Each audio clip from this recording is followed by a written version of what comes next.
नागपूरकरांनो, कधी जीएमसीएच किंवा मेयो हॉस्पिटलमध्ये उपचारासाठी जाऊन तासनतास रांगेत उभे राहून तुमचे पाय दुखलेत का? एखाद्या साध्या तापाच्या गोळीसाठी किंवा चेकअपसाठी अख्खा दिवस वाया गेलाय?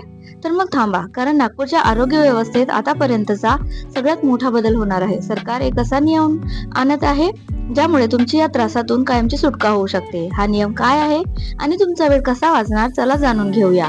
तर बातमी अशी आहे की जर तुम्हाला किंवा तुमच्या कुटुंबातील सदस्यांना शासकीय वैद्यकीय महाविद्यालय म्हणजे जीएमसीएच किंवा मेयो हॉस्पिटलमध्ये कधी लांबच लांब रांगेत उभे राहावे लागले असेल, तर आरोग्य विभाग तुम्हाला खूप मोठा दिलासा देण्याच्या तयारीत आहे.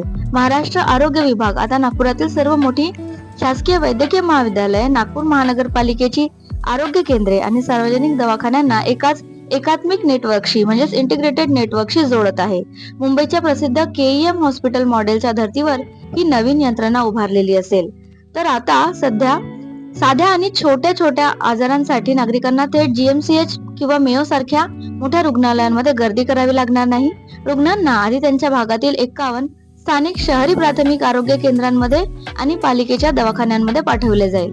तिथे तपासल्यानंतर फक्त गंभीर किंवा गुंतागुंतीच्या केसेस असतील त्यांनाच पुढील उपचारासाठी जीएमसीएच मध्ये रेफर केले जाईल. यामुळे मोठ्या रुग्णालयांवरील ताण तर कमी होईलच, पण तुमचा ताटकळत राहण्याचा वेळ वाचेल आणि प्रत्येक नागपूरकराला वेळेवर उत्तम दर्जाचे उपचार मिळणे सोपे होईल.